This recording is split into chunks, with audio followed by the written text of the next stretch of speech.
చెడు ప్రభావాలు జరిగాయి అంటారు కొంతమంది, వశీకరణాలు జరిగాయి అంటారు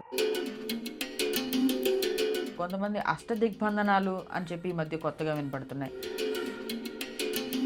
వాళ్ళ మనతో పాటు మహర్షి గోవింద స్వామి గారు ఉన్నారు మనతో పాటు. ఆయన అడిగి ఇంకా డీటెయిల్గా తెలుసుకునే ప్రయత్నం చేద్దాం.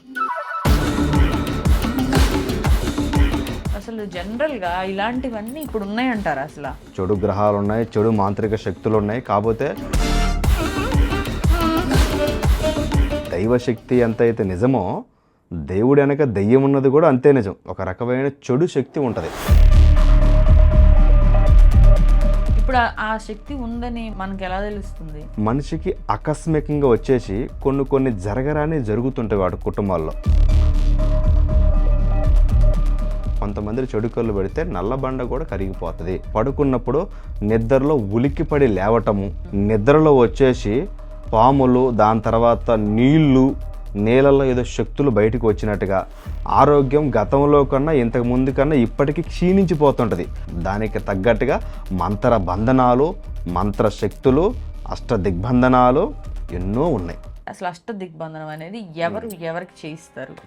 అష్టదిగ్బంధనం వచ్చేసి మనిషికి చెడు చేయాలన్నా చేస్తారు. అష్టదిగ్బంధనం అష్టోద్ధారకమైన మంత్రాలతో అష్టదిగ్బంధన చేస్తాం. నేను ఉపయోగించే మంత్రం ప్రత్యేకమైన మహర్షి మంత్రాలను ఉపయోగిస్తాం. ఈ వశీకరణాలు ఎంతవరకు ఉపయోగపడతాయి? వశీకరణం చెయ్యొచ్చా? మనిషికి వశీకరణం అనే,